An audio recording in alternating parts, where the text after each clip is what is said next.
পর্ব শুরুতেই একটা এক্সাম্পল, একটা দৃশ্য বলা যায়, কিংবা একটা পরিস্থিতি, একটা ইনসিডেন্ট, ঘটনা, যেভাবেই আপনারা ব্যাখ্যা করুন, আমি ব্যাখ্যা করি আপনাদের সামনে।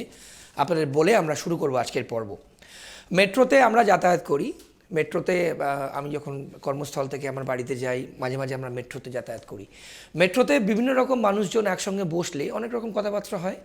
তো বেশ কিছুদিন আগেকার ঘটনা, সপ্তাহখানেক আগেকার ঘটনা, আমরা যখন অফিস করে অর্থাৎ বাড়ি যাচ্ছি, মেট্রো একটা বড় গ্রুপ, তার মধ্যে মহিলা আছেন, তার মধ্যে পুরুষ আছেন, মোটামুটি মিডল এজেড কিংবা একটু বয়স্ক মানুষজন। তারা বলছেন যে এই রাজ্য সরকার অর্থাৎ তৃণমূল কংগ্রেস এত দুর্নীতি করেছে, 26-এ মনে হয় না আসতে পারবে। আবার কিছুজন মানুষ বলছেন খুব টাফ। আবার কিছুজন মানুষ বলছেন না না, মহিলা ভোট একটা বড় অ্যাসেট, তো লক্ষ্মীর ভাণ্ডার আছে না, ঠিক লক্ষ্মীর ভাণ্ডার ভোটের আগে বেড়ে যাবে, আবার সব কিছু ভুলে গিয়ে লক্ষ্মীর ভাণ্ডার দেখে তৃণমূলকে ভোট দেবে। আর এক শ্রেণীর মানুষজন বলছেন না, এবার হিন্দুত্ব আর হিন্দুত্ব, যেটা বিরোধী দল অর্থাৎ বিজেপির মেন ন্যারেটিভ, এবার একদম ইনজেক্ট করে দিয়েছে বলা যায় হিন্দুত্ব নিয়ে। বিরোধী দল নেতা আমি গর্বিত হিন্দু টি শার্ট পরে ঘুরছেন বিধানসভার বাইরে, আপনারা জানেন। তো এই যে বিভিন্ন রকম কথোপকথন অর্থাৎ কনভারসেশন, বিভিন্ন রকম মানুষের ভাবনা চিন্তাটা দেখুন, এক শ্রেণীর মানুষ একরকম বলছেন, অন্য শ্রেণীর মানুষ অন্যরকম বলছেন, কিন্তু বটম লাইন হলো একটা, ইয়া বুঝলাম, তাতে এই তৃণমূলকে কিন্তু আর পাওয়া যাবে না। অর্থাৎ এই দুর্নীতিগ্রস্ত তৃণমূল কংগ্রেসকে মানুষজন বলছেন আর কিন্তু পাওয়া যাবে না, এই চান্স কিন্তু পাওয়া যাবে না। আপনারা নীতি নির্ণয় আর দুর্নীতি দেখছেন, আপনাদের সঙ্গে আমি শান্তনু। আজকের পর্ব একটি বিশেষ পর্ব, প্রত্যেকটি পর্ব বিশেষ পর্ব থাকে, আজকে একটু বিশেষ পর্ব, কারণ আজকে আপনারা যার অ্যানালিসিস শুনবেন এবং যার ব্যাখ্যা শুনবেন, যার বিশ্লেষণ শুনবেন, আমার মনে হয় she is the perfect person, one of the perfect person. আজকে এই পর্বের যা প্রশ্ন আপনাদের হয়ে আমি আমাদের এই অনুষ্ঠানে তাকে করব। আপনাদের সাথে পরিচয় করে দেবো, আপনাদের খুব পরিচিত মুখ, টেলিভিশন ইন্ডাস্ট্রি তো বটেই, যারা আপনারা সিরিয়াল দেখেন তারাও। সর্বরী মুখার্জি আমার পাশে বসে আছেন, বিজেপির মুখপাত্র এবং অভিনেত্রী বলা যায়, যদিও বেশ কিছুদিন আমরা সর্বদীকে স্ক্রিনে দেখতে পাচ্ছি না, সে বিষয়ে আমরা পরে কথা বলবো। সর্বদী, আপনাকে স্বাগত প্রথমেই ট্রাইব বাংলা স্টুডিও এবং নীতি নির্ণয় না দুর্নীতি। আমি যা দিয়ে শুরু করলাম, আমার স্টুডিওর বাইরে আপনার সাথে কথা হচ্ছিল, এই যে বিভিন্ন মানুষের বিশ্লেষণ, থিঙ্কিং, তারা যে ডিসকাস করছে, ভোট এগিয়ে আসছে, ইতিমধ্যেই উপনির্বাচনের দিনক্ষণ ঘোষণা হয়েছে কালীগঞ্জে, আপনি জানেন, কি বলবেন? এই তৃণমূলকে কি আর পাবেন আপনারা? না, মানে বিষয়টা হচ্ছে যে এই তৃণমূল অর্থাৎ এহেন দুর্নীতিগ্রস্ত তৃণমূল, যারা শিক্ষা বলুন, স্বাস্থ্য বলুন, সমস্ত, আপনি যে সেক্টরে যাবেন, আপনি শুরুই করলেন যে আপনাকে আর স্ক্রিনে দেখতে পাচ্ছি না কেন। অতএব গোটা ফিল্ম ইন্ডাস্ট্রিটা দুই বিশ্বাস ব্রাদার্স, তাদের হাতে একদম, তাদের মুঠোর মধ্যে রয়েছে গোটা ফিল্ম ইন্ডাস্ট্রিটা। তাই যারা আমরা প্রতিবাদে আছি, যারা আমরা প্রতিরোধে আছি, যারা আমরা এই দুর্নীতির বিরুদ্ধে কথা বলছি, তারা যে যতই ভালো মাপের শিল্পী হোক, তাদের আপনারা দেখতে পাবেন না আর স্ক্রিনে। দ্বিতীয় কথা হচ্ছে, দেখুন, একটা রাজ্য দাঁড়িয়ে থাকে যে দুটো তিনটে বিষয়ের উপর, তার মধ্যে প্রথম হচ্ছে শিক্ষা, তারপরে স্বাস্থ্য, দুটোই রাস্তায় দাঁড়িয়ে রয়েছে। কি সুন্দর, কি সুন্দর! আমরা দেখলাম যে ডাক্তারদের আন্দোলন, আমরা দেখলাম একটি ডাক্তার, প্রতিভাময়ী ডাক্তার, যাকে নৃশংসভাবে গ্যাং রেপড এবং খুন, তার থেকেও বড় কথা, বারবার সে সময় আমরা প্রশ্ন করেছিলাম যে কেন খুন, অর্থাৎ what is the motive of the murder. সেই বিষয়টা নিয়ে তুলকালাম হয়ে গেছিল গোটা পশ্চিমবঙ্গ জুড়ে। আমরা দেখেছি এই রাজ্য সরকার কি সুন্দরভাবে সেটাকে ধামাচাপা দেবার বা সন্দীপ বসুদের মতন মানুষদেরকে লুকিয়ে রাখবার কি দারুণ খেলা। এখন আমরা দেখছি যে এই চাকরি হারা, যোগ্য অযোগ্য, অথচ খেয়াল করে দেখুন, আমাদের প্রাক্তন জাস্টিস অভিজিৎ গাঙ্গুলি কিন্তু খুব সুন্দরভাবে নির্ণয় করে দিয়েছিলেন যে 6000 মানে 5700 সামথিং একটা সংখ্যা, যাদেরকে উনি অযোগ্য, যারা সাদা খাতা জমা দেওয়া, যারা ওই দারুণভাবে পয়সাপাতি দিয়ে নাম্বার বাড়িয়ে দেওয়া, এই যে সংখ্যাটা তিনি কিন্তু নির্ণয় করে দিয়েছিলেন, এবং সেটাতে যদি দাঁড়িয়ে থেকে সেইটাই এসএসসি সেটাকে নিয়ে কথা বলা বা রাজ্য সরকার তাতে বাধ্য করতেন, তাহলে কিন্তু এই 20,000 মানুষের চাকরি চলে যেত না। 20,000 মেধাবী মানুষ, মানে আমি বলছি আপনাকে, যাদের উপরে লাঠি চললো, যাদের উপরে মাননীয় মুখ্যমন্ত্রী 14 তলা থেকে নির্দেশ দিলেন মারো পেটাও, এবং লাঠি চললো কাদের উপর? গোল্ড মেডেলিস্টদের উপর। লাঠি চললো কাদের উপর? যারা কেউ মানে ম্যাথমেটিক্সে এমএসসি, কেউ পিএইচডি ফিজিক্সে পিএইচডি করা, কেউ কেমিস্ট্রিতে পিএইচডি করা, তাদের উপরে লাঠি, তাদেরকে রক্তাক্ত করা হলো এবং মানুষ তাকিয়ে দেখলো। অতএব দেখুন, এবং তার আগে পুলিশ মারবার আগে কে মারলো? পুলিশ মারবার আগে নয়নের মণি সব্যসাচী দত্ত, তিনি তার গুন্ডা বাহিনী নিয়ে চলে গেছিলেন এবং জুতো দিয়ে মেরেছিলেন শিক্ষকদের। বুঝতে হবে, আপনি যে বলছেন যে এই তৃণমূলকে আর দেখতে পাওয়া যাবে না, এই তৃণমূল আর না, একদম না। তার কারণ যে তৃণমূলকে বাংলার মানুষ প্রতিদিন দেখছে, দেখুন শিক্ষা এবং স্বাস্থ্য দুটো কিন্তু খুব সেন্সিটিভ দুটো সেক্টর, যেখানে মানুষ প্রতিদিন তাদের জীবনযাপনের একটা অংশ। আপনি স্বাস্থ্য বলুন, প্রতিদিনের একটা যাতায়াত। আপনি জানেন, নিশ্চয়ই জানেন, আপনাদের কাছে খবর আছে, পিজি হাসপাতালে আপনাকে বেড পেতে গেলে মোটামুটি 25 থেকে 30,000 টাকা আপনাকে ঘুষ দিতে হবে, তবে আপনি একটা বেড পাবেন। এবং এই বেড দেবার জন্য যে দালাল চক্র পিজি হাসপাতালে রয়েছে, যে দালাল চক্র, এদেরকে নির্ণয় করছে কারা? এদেরকে কারা এদের মাথায় রয়েছে? কিভাবে হচ্ছে এগুলো জানেন না মাননীয় মুখ্যমন্ত্রী, আপনি কিছুই জানেন না। বেশ বেশ সর্বদি, আপনি খুব স্ট্রং আনসার দিলেন। আমার আপনাকে দুটো প্রশ্ন জিজ্ঞেস করার। আপনারা, সত্যি কথা, মানুষদের মনে কিন্তু ইতিমধ্যেই প্রশ্ন জাগছে, এবং বাংলার পলিটিক্স কিন্তু, বাংলার মানুষজন কিন্তু যথেষ্ট রাজনীতি বোঝে এবং তারা ডিসিশন নেয়। কিন্তু আমার প্রশ্ন, বিং আ ওমেন, আপনি মহিলা হয়ে এই যে হিন্দুত্ব, আমরা জানি পাহেলগাঁওতে যা হয়েছে, তারপর অপারেশন সিন্দুর হয়েছে, সেখানে দাঁড়িয়ে কীভাবে ব্যাখ্যা করবেন আপনি? আমি যদি আপনাকে জিজ্ঞেস করি, it is not about BJP has done, central গভর্নমেন্টে তারা আছে বলে, কিন্তু এই অপারেশন সিন্দুর নিয়ে আপনার কি মনে হয় যে কোনো একটা জায়গায় হিন্দুত্ব, মহিলা হিন্দু ভোট সিং করবে? দেখুন, বিজেপি ভোটের রাজনীতি করে না। আপনি ভোটের রাজনীতিতে এই বিষয়টাকে আনবেন না। যেটা হয়েছে যে 26 জন মহিলা যাদেরকে জিজ্ঞেস করা হয়েছে, যাদেরকে বলা হয়েছে মুসলমান হো তো কলমা পড়কে শোনাও, তারপর তার স্বামীকে, তার ছেলেকে, তার ভাইকে একদম বুলেটে ঝাঁঝরা করে দেওয়া হয়েছে, এবং রক্তাক্ত স্বামী পাশে পড়ে, রক্তাক্ত সন্তান পাশে পড়ে যখন মা বা স্ত্রী আকুল হয়ে বলছেন আমাকেও মেরে দাও, আমার বাঁচার দরকার নেই, তখন তাকে বলছে যে তোমার বাবাকে গিয়ে বলো, মোদিকে গিয়ে বলো। এটা দেখুন, এই বিষয়টা বুঝতে হবে, এটা কিন্তু শুধুমাত্র একটা জঙ্গি কাণ্ড বললে হবে না। এর জন্য আপনাকে কিছুটা পিছিয়ে এসে 9th অগস্ট আমরা যখন বাংলাদেশে যে বিভৎস পরিস্থিতি তৈরি হলো, 9th অগস্ট তো দুবাংলাতেই একটা পরিস্থিতি হয়েছিল।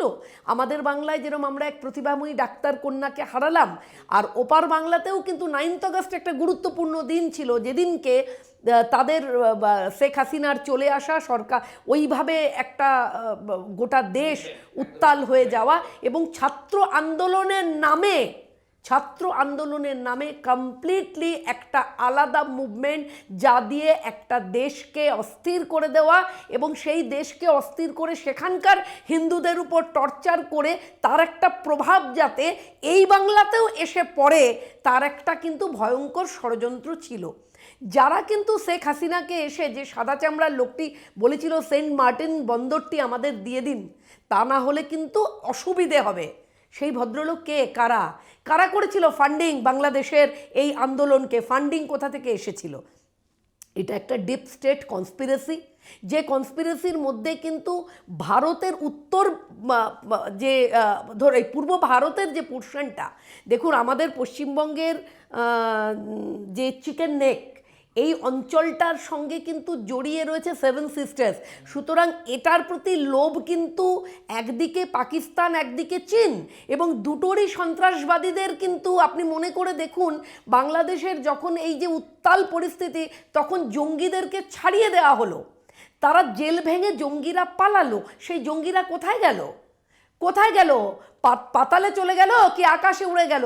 সেই জঙ্গিরা প্রত্যেকে এই যে একটা সেফ জোন, যেখানে আজকে আপনি মুর্শিদাবাদকে একটা আলাদা অশান্তি বলে ভাববেন না, এটা তারই একটা মানে কন্টিনিউয়েশন আপনি বলতে পারেন। যে ওই যে জঙ্গিরা, তারা কোথায় গিয়ে আশ্রয় নিয়েছে? বিভিন্ন সেফ জোনে গিয়ে আশ্রয় নিয়েছে, যেখানে বসে তাদের কাজ হচ্ছে এই ভারতের মধ্যে বা পশ্চিমবঙ্গের মধ্যে অস্থিরতা তৈরি করা।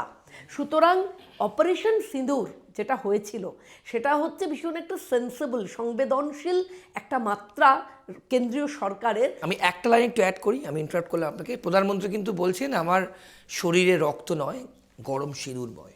একদম একদম একদম। মানে এটা কতটা মোটিভেটিং। দেখুন, আপনি একজন আপনি মহিলা হয়ে বললেন- আমি যেভাবে এক্সপ্রেস করলাম, আপনার বললেন, দর্শকরা আমার শুনেছেন। আমার মানে আমার নিজের আর কি, মানে যেটা আমরা হিন্দিতে বলি রোমতে খারে হো গে, এরকম একটা আমার গোটা শরীরে শিহরণ লাগলো যে এই কথাটা।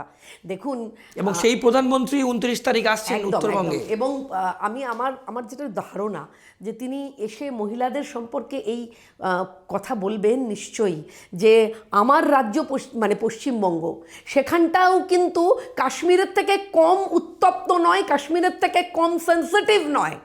পশ্চিমবঙ্গ যা দাঁড়িয়েছে, সেদিন পশ্চিমবঙ্গে আজ থেকে কিছু বছর আগে কাশ্মীরে যেরকম আমরা পণ্ডিতদেরকে মানে মেরে তাড়াতে দেখেছিলাম, যে শুনেছিলাম যে হয় আপনি কনভার্ট হবেন, নয় আপনি মরবেন, নয় আপনি এখান থেকে পালিয়ে যাবেন। এই যে কথা, তিনটে শব্দ ছিল কাশ্মীরি পণ্ডিতদের সেখান থেকে তাড়ানো। আজকে মুর্শিদাবাদে কি তার ব্যতিক্রম কিছু হচ্ছে? তার ব্যতিক্রম? গোটা ভারতবর্ষ তথা গোটা পৃথিবীর বুকে কেউ দেখেছে একই রাজ্যের মধ্যে এক জেলার লোক অন্য জেলাতে গিয়ে আশ্রয় পাচ্ছে? এটা হয়েছে কোথাও? যে তারা মুর্শিদাবাদ থেকে বেরিয়ে তারা মালদাতে এসে আশ্রয় নিচ্ছে, যেখানে হুমায়ুন কবির বলছেন মুর্শিদাবাদের জেলা বিজেপির সভাপতিকে আমার গাড়ির সামনে দড়ি দিয়ে বেঁধে নিয়ে গিয়ে নদিয়াতে রেখে আসবো। বিজেপি করতে হলে নদিয়ায় করতে হবে। এই কথাগুলো আগে আমরা শুনেছি কোনো দিন? এবং এই কথাগুলো বলবার পরে মাননীয় মুখ্যমন্ত্রীর মুখ থেকে কোনো স্টেটমেন্ট পাওয়া গেছে? কি সাধারণ মানুষ কি শুনেছি? দেখুন, সিঁথির সিঁদুর অক্ষয় রাখতে হলে, বাড়িতে তুলসী চারাকে বাঁচিয়ে রাখতে হলে, মা বোনের সম্মান রাখতে হলে, হিন্দুত্বের প্রতি এই যে ভূমিকা নিয়েছে গোটা পশ্চিমবঙ্গ, মানে আমি মানে ভারতবর্ষ থেকে গোটা পশ্চিমবঙ্গে আমি এলাম, যেভাবে নেওয়া হচ্ছে তাতে এটাই একমাত্র পথ। কারণ এই পথ না হলে পরে, এবং সমস্ত হিন্দুরা যদি আমরা সঙ্ঘবদ্ধ না হই, আমরা যদি ঐক্যবদ্ধ না হই, তাহলে পরে এই দুর্নীতির মোকাবিলা মুশকিল। এবং আরেকটা কথা বলতে পারি, যে এই ঐক্যবদ্ধ হিন্দুত্বের যে চেতনা, তাকে ভয় পাচ্ছে তৃণমূল কংগ্রেস এবং তৃণমূল নেত্রী মমতা বন্দ্যোপাধ্যায়। না, তাহলে চরমরাজি, হিন্দুত্বের অপর নাম ভারতীয় জনতা পার্টিকে সমর্থন করা। সব হিন্দু যদি এক হয়, হিন্দু হিন্দু ভাই ভাই 26-এ বিজেপি চাই, মানে সেই ন্যারেটিভ। দেখুন, ন্যারেটিভ একদম প্রত্যেকটা মানুষের হৃদয়ে এখন। তারা জানে বাঁচাবে কারা। এবং আমি আপনাকে একথাও বলছি, শুনে রাখুন, আমি আজকে আপনার চ্যানেলে বসে এই কথাটাও বললাম, যে হিন্দুত্ব যেখানে আক্রান্ত হবে, সেখানে বিজেপির প্রত্যেকটা কার্যকর্তা কিন্তু এটা দেখবে না যে হিন্দু আক্রান্ত হলো সে তৃণমূলকে ভোট দেয় নাকি সিপিএমকে ভোট দেয় নাকি কংগ্রেসকে ভোট দেয়। শুধু হিন্দু আক্রান্ত হলে কিন্তু বিজেপির প্রতিটা কার্যকর্তা তার পাশে গিয়ে দাঁড়াবে, সে শুধু হিন্দু বলে। সুতরাং যারা হিন্দুত্বের জায়গায় দাঁড়িয়ে, মানে এই অ্যাসুরেন্স আপনি হাজার হাজার মানুষ, একদম হাজার হাজার মানুষকে হাত জোর করে অনুরোধ করলাম, সংঘবদ্ধ হন, ঐক্যবদ্ধ হন, প্রতিটা হিন্দু মানুষ, প্রতিটা হিন্দু পরিবার। কারণ জানবেন, যারা তৃণমূল করছেন এই মুহূর্তে, আমি তাদের বলবো, হয় তৃণমূল করুন, তা নাহলে নিজেকে হিন্দু বলুন। কারণ তৃণমূলের যা কার্যকলাপ, তা কিন্তু হিন্দুত্বের সঙ্গে মিলছে না। যদি মিলতো, তাহলে যখন হিন্দু ধর্মকে গন্দা ধর্ম মুখ্যমন্ত্রী বললেন, তখন তৃণমূলের কোনো নেতা তার প্রতিবাদ করলো না। কেন করলেন না প্রতিবাদ? কেন করলেন না? এটা তো আমরা অবাক। মানে যারা আমরা রাজনীতির ঊর্ধ্বে গিয়ে, আমি একজন মা হয়ে, একজন নাগরিক হয়ে, একজন শিল্পী হয়ে আমরা অবাক হয়ে গেছিলাম যে যখন মাননীয় মুখ্যমন্ত্রী হিন্দু ধর্মকে গন্দা ধর্ম বলছেন, তখন তৃণমূলের যারা হিন্দু নেতা, তারা কেউ কোনো কথা বললেন না, সবাই চুপ করে রইলেন। এর কোনো প্রতিবাদ হলো না। কিন্তু আমরা বিজেপির প্রতিটা কার্যকর্তা নেতৃত্ব আপনাদের কথা দিচ্ছি যে যদি আক্রান্ত কোনো হিন্দু হয়, আর আমরা যদি জানি যে সে তৃণমূলের নেতা কি সিপিএমের নেতা কংগ্রেসের নেতা, কিন্তু তার পরিবার আক্রান্ত হয়েছে হিন্দু হবার কারণে, তার পাশে গিয়ে আমরা সোচ্চারে দাঁড়াবো এবং তাকে রক্ষা করবার জন্য আমরা বদ্ধপরিকর, কারণ আমরা আপামর হিন্দুত্ব রক্ষার জন্যে আমরা দাঁড়িয়ে আছি। বেশ সর্বদা, এবার একটু ট্রিকি কোয়েশ্চেনে যাই। উত্তরবঙ্গে মুখ্যমন্ত্রী উত্তরবঙ্গে গেছেন এবং সেখানে জন বার্লা আপনাদের দলের কিন্তু এক্স এমপি, এবং তার কিন্তু উত্তরবঙ্গে বিশেষ করে চা বলয়তে তার কিন্তু প্রভাব বেশ ভালো, আমরা প্রত্যেকে জানি। তিনি দল ছেড়ে দিয়েছেন, তিনি দল ছেড়ে ওপেন চ্যালেঞ্জ করছেন বিরোধী দলনেতা শুভেন্দু অধিকারীকে। তারপর উত্তরবঙ্গে প্রধানমন্ত্রী আসছেন সভা করতে, কাউন্টার। দেখুন, আমি একটা কথা বলি, সেটা হচ্ছে যে জন বার্লা 2024-এ টিকিট না পাওয়ার পরে যখন উনি চলে গেলেন, যে মানুষ বা যে নেতা তার যদি ক্ষমতা অত্যাধিক তার ক্ষমতা হয়, সে শুধুমাত্র টিকিটের রাজনীতি সে কখনো করবে না। করবে কি? টিকিট পেলে আমি রইলাম, টিকিট পেলাম না আমি চলে গেলাম, এই রাজনীতি তিনি করবেন না। আর দ্বিতীয় কথা, দেখুন, ভারতীয় জনতা পার্টি একটা সমুদ্র, সেখানে কোথা থেকে এক ছিপি জল কোথাও চলে গেল বলে ভারতীয় জনতা পার্টির কিচ্ছু এসে যাবে না। ভারতীয় জনতা পার্টি নীতির দল, ভারতীয় জনতা পার্টি আদর্শের জন্য করে, এবং ভারতীয় জনতা পার্টিকে যারা ভোট দেয় তারা জানে তারা দেশের কাজ করছে বলে এই কাজটা করে। আমরা ভারতীয় জনতা পার্টির কর্মী নেতা, আমরা দেশের প্রতি সমর্পিত। তো জন বার্লা বা জন বার্লার মতন আরও অনেকে যারা নিজেরা মনে করে আজ এখানে আছি কাল ওখানে চলে যাচ্ছি, তারা প্রত্যেকে তার নিজ স্বার্থ সিদ্ধির উদ্দেশ্যে যায়, এবং যারা ক্ষুদ্র স্বার্থের জন্যে এঘর ওঘর করে ঘুরে বেড়ায়, তাদেরকে নিয়ে দুশ্চিন্তা করবার সময় এবং রুচি ভারতীয় জনতা পার্টি নেই। কিন্তু সর্বদি একটা কথা তো আপনাকে বলতে হবে, একটু টাফ কোয়েশ্চেন। বিরোধী দলনেতা, আমি সব পর্বে বলি, এক্স তৃণমূল প্রোডাক্ট, এবং তার কন্ট্রিবিউশন ছাড়া কিন্তু তৃণমূল কংগ্রেস ক্ষমতা আসতে পারত না, অধিকারী পরিবার ছাড়া, প্রত্যেকে আমরা জানি। সে আজকে লিড করছে ব্যাটেল। তিনি আমাদের বিরোধী দলনেতা, এবং তিনি দলে আসার পর থেকে তার ভূমিকা, তার কাজ, তার প্রতিটা মুভমেন্ট খেয়াল করবেন, প্রতিটা মুভমেন্ট খেয়াল করবেন। এবং তিনি বারবার যে কথাটা বলেন যে আমি রিটায়ার করব ভারতীয় জনতা পার্টির হয়ে, তার মানে আমার কথা হচ্ছে যে আপনার কাজ বলে দেবে, আপনার ধরন বলে দেবে, আপনার চলন বলে দেবে যে আপনি কি করতে চাইছেন, আপনার উদ্দেশ্য কি, রাজনীতিতে আপনার উদ্দেশ্য কি। দেখুন, শুভেন্দু অধিকারী তৃণমূলে ছিলেন, কিন্তু শুভেন্দু অধিকারী সব ছেড়ে ভারতীয় জনতা পার্টিতে এসেছিলেন, সব ছেড়ে এসেছিলেন। ওনার যা যা দায়িত্ব, ওনার যা যা পদ, সব না এসেছেন তো চার্টার্ড ফ্লাইট করে দিল্লিতে গিয়ে না, মুশকিল আছে। তাদের সঙ্গে শুভেন্দু অধিকারীকে মেলালে চলবে না, নিশ্চয়ই তাদের সঙ্গে শুভেন্দু অধিকারীকে মেলালে চলবে না। কেউ কেউ চার্টার্ড প্লেনে, আপনি বলতে পারেন যে কেউ কেউ চার্টার্ড প্লেনে দিল্লিতে গিয়ে পতাকা নিয়েছিল বটে, আবার পতাকাটা ছেড়ে আবার কেমন ঘরে ছেড়ে হ্যাঁ, কিন্তু আপনি শুভেন্দু অধিকারী যা ছেড়ে তিনি আমাদের দলে এসেছেন, এবং আমাদের দলে যেদিন থেকে তিনি এসেছেন আজ পর্যন্ত তার দলের প্রতি যে নিষ্ঠা, দলের প্রতি তার যে কাজ, তার যে কন্ট্রিবিউশন, এবং তার যা নিষ্ঠা দলের প্রতি, প্রতিটা স্তরে তার যে নিষ্ঠা, প্রতিটা কার্যকর্তার প্রতি তার যে প্রেম, তার যে ভালোবাসা কার্যকর্তাদের প্রতি, এটা নিয়ে শুভেন্দু অধিকারীকে নিয়ে এই জাতীয় কথা বলা, দেখুন, বিরোধীরা বলতে পারে সব কথাই, কারণ বিরোধীরা জানে যে শুভেন্দু অধিকারী কিন্তু তৃণমূল কংগ্রেসের ত্রাস, ফলে সেইটাকে ভাঙবার জন্যে বিরোধীরা অনেক কথা বলতে পারে। কিন্তু শুভেন্দু অধিকারী তার কাজের মধ্যে দিয়ে প্রমাণ করছেন যে তিনি যখন যেখানে ছিলেন সেখানেও নিষ্ঠা দিয়েছিলেন বলে আপনি একজন সঞ্চালক হয়ে বললেন যে এই তৃণমূল হতো না শুভেন্দু অধিকারী না থাকলে।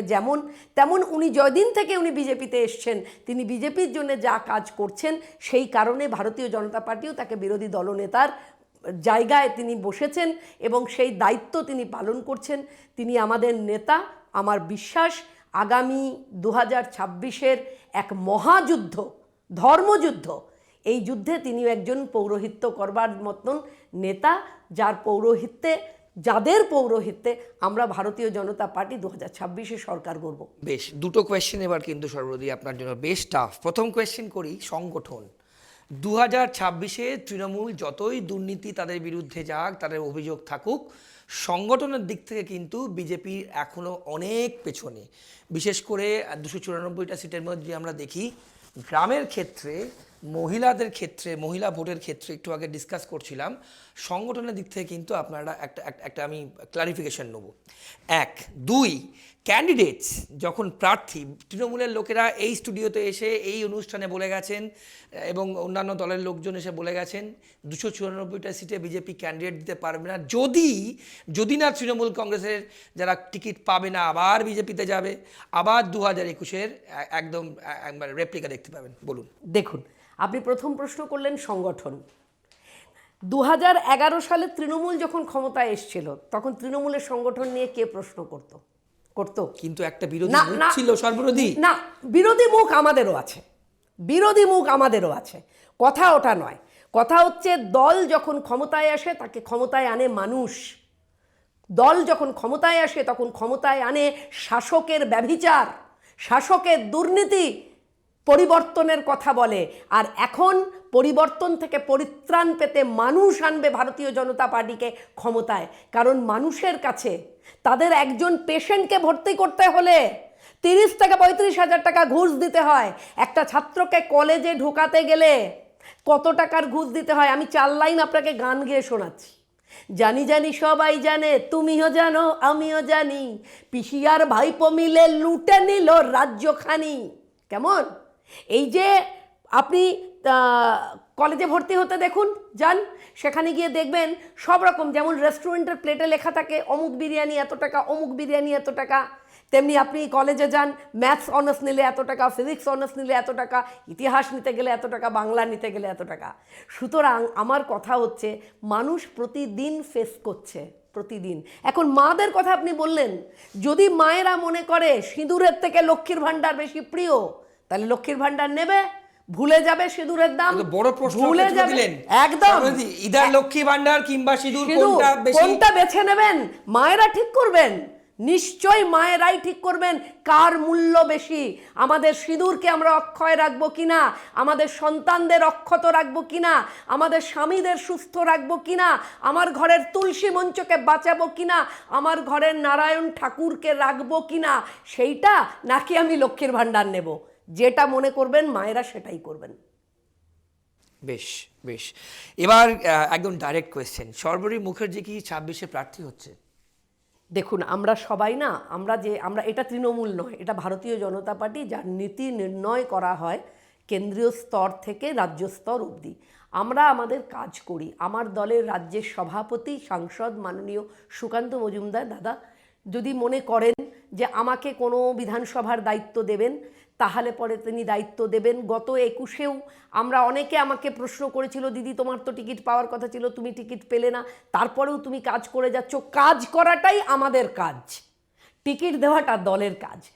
দলের কাজ করবে কি করবে না জানি না, আমরা কিন্তু প্রত্যেকটা নেতৃত্ব থেকে কার্যকর্তা দলের হয়ে 26-এ আমরা কিন্তু একদম শেষ রক্তবিন্দু পর্যন্ত লড়াই করব যাতে সরকার আনা যায়। বেশ, একদম শেষের দিকে সর্বরী, আমরা কিন্তু আপনার রাজনৈতিক পরিচয় বাদেও আমরা প্রথমে যেটা শুরু করলাম, আমরা আপনাকে বিভিন্ন টেলিভিশন সিরিয়ালে, যদিও আমি করে সিরিয়াল দেখি না, বাট স্টিল খুব পরিচিত মুখ আপনি। সেখানে দাঁড়িয়ে আমি জাস্ট মানে স্টুডিওতে ঢোকার আগেই আমার সহকর্মীরা আমাকে জিজ্ঞেস করছিল যে ম্যাডামকে একটা স্ক্রিনে কম দেখা যায়, কেন বলুন তো? কম দেখা যায় প্রশ্নটা স্বরূপ বিশ্বাসকে করতে হবে তো, যে যারা প্রতিবাদে আছে, প্রতিরোধে আছে, তাদের পেটের ভাতটা মারছি কেন? একদম পরিষ্কার বললাম তো, বিজেপি করলে আপনি কাজ পাবেন না। আপনি প্রতিবাদ বন্ধ করে দিন, আপনি কাজ পাবেন। আপনি মুচিলেখা দিয়ে দিন, আপনি কাজ পাবেন। আপনি রাতের অন্ধকারে গিয়ে তৃণমূলের নেতাদের সাথে সৌজন্যতা রক্ষা করুন, আপনি কাজ পাবেন। কিন্তু আপনি যদি কট্টর প্রতিবাদে থাকেন এবং আপনি যদি তৃণমূল মুক্ত পশ্চিমবাংলা গঠন করব আমরা, এই এজেন্ডাতে আপনি যদি দৃঢ়তার সঙ্গে দাঁড়িয়ে থাকেন, তাহলে আপনার ভাত রুটি কিন্তু মুশকিল আছে। তো ঠিক আছে, পেটে গামছা বেঁধে লড়াই করছি, লড়াই করব। আমার পরিবার আমার সঙ্গে আছে, আমার বন্ধুরা আমার সঙ্গে আছে, আমার থিয়েটার দল নয়াবাদ তিতাস, এই অভয়াকে নিয়ে নাটক করা হয়েছে। আমাদের নাটকের নাম রামবাবু। এই নাটক অভয়ার মৃত্যুর কথা বলে, প্রতিবাদের কথা বলে, জাস্টিসের কথা বলে। ঠিক আছে, স্ক্রিনে অভিনয় করতে পারছি না, থিয়েটারে অভিনয় করছি। আপনার দর্শক যারা আছে তারা আমাদের সঙ্গে রামবাবুতে দেখতে আসবেন, অডিয়েন্স হয়ে দেখবেন, মঞ্চে বসে মনে হবে যে হ্যাঁ প্রতিবাদের কথা বলছে। থিয়েটার মঞ্চটাও ব্রিগেড হয়ে যায় কখনো কখনো। বেশ দারুণ বললেন। সর্বপ্রথম আমি শেষ প্রশ্ন করব আপনাকে। আমাদের এই অনুষ্ঠানে চাকরিহারা শিক্ষক থেকে ডিএ নিয়েও কিন্তু আমাদের সময় যেহেতু কম, আমি তাই ডিএ প্রসঙ্গটা গেলাম না। সংগ্রামী যৌথ মঞ্চের কলকাতার কনভেনার অব্দি এসছেন, আপনি দেখেওছেন সেই এপিসোড লিঙ্ক, দর্শকরাও দেখেছেন, প্রচুর মানুষজন দেখেছেন। কিন্তু তারা বলছেন যে তারা কিন্তু এই ভেবে মুখ্যমন্ত্রীকে মুখ্যমন্ত্রী করেননি, অর্থাৎ মমতা ব্যানার্জির যা যা ইমেজ ছিল, অর্থাৎ তার উত্থান, তার স্ট্রাগল নির্দ্বিধায় এভরিবডি উইল অ্যাকসেপ্ট ইট, তিনি যেভাবে সবাই আমরা জানি। কিন্তু আজ তারা খুব শকড।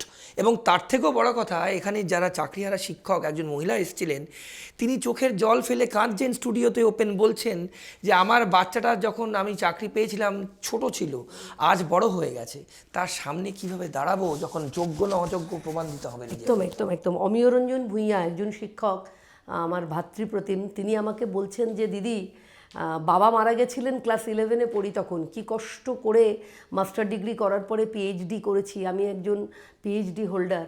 আমাকে যখন এই কথাটা শুনতে হচ্ছে, কত দিয়ে কিনেছি চাকরি, এ তো কাঁকর, মানে সব এক হয়ে গেল দিদি। হ্যাঁ, এই যে সম্মান, চাকরি তো চাকরি, পেটের ভাত, সম্মানটাও তো এখন দেখুন, এটা হীরক রাজ্য বানিয়ে দিয়েছেন মুখ্যমন্ত্রী মমতা বন্দ্যোপাধ্যায়। একদম পড়াশুনো করে যে গাড়ি চাপা পরে সে, আমার রাজ্যে এটা চলছে। শিক্ষকদেরকে শুধু হাত জোর করে অনুরোধ করব, এই মুখ্যমন্ত্রী এবং তৃণমূল কংগ্রেসের কোনো রকম ইয়েতে পা দেবেন না। কিন্তু এরা কিন্তু নানা রকমভাবে আপনাদের আন্দোলনকে নষ্ট করে দেওয়ার চেষ্টা করবে, নানান রকম ছক করবে যাতে আন্দোলন নষ্ট হয়ে যায়। আপনারা কিন্তু জানবেন, আপনাদের সঙ্গে প্রতিটা পশ্চিমবঙ্গের প্রতিটা গ্রাম শহর প্রান্তিক অঞ্চলের প্রতিটা মানুষ আপনাদের সঙ্গে জড়িয়ে আছে। কারণ আমার আপনার বাড়ির বাচ্চাদেরকে যারা শিক্ষা দেন, যারা মানুষের মতন মানুষ গড়ে তোলেন, তারা হচ্ছেন শিক্ষক।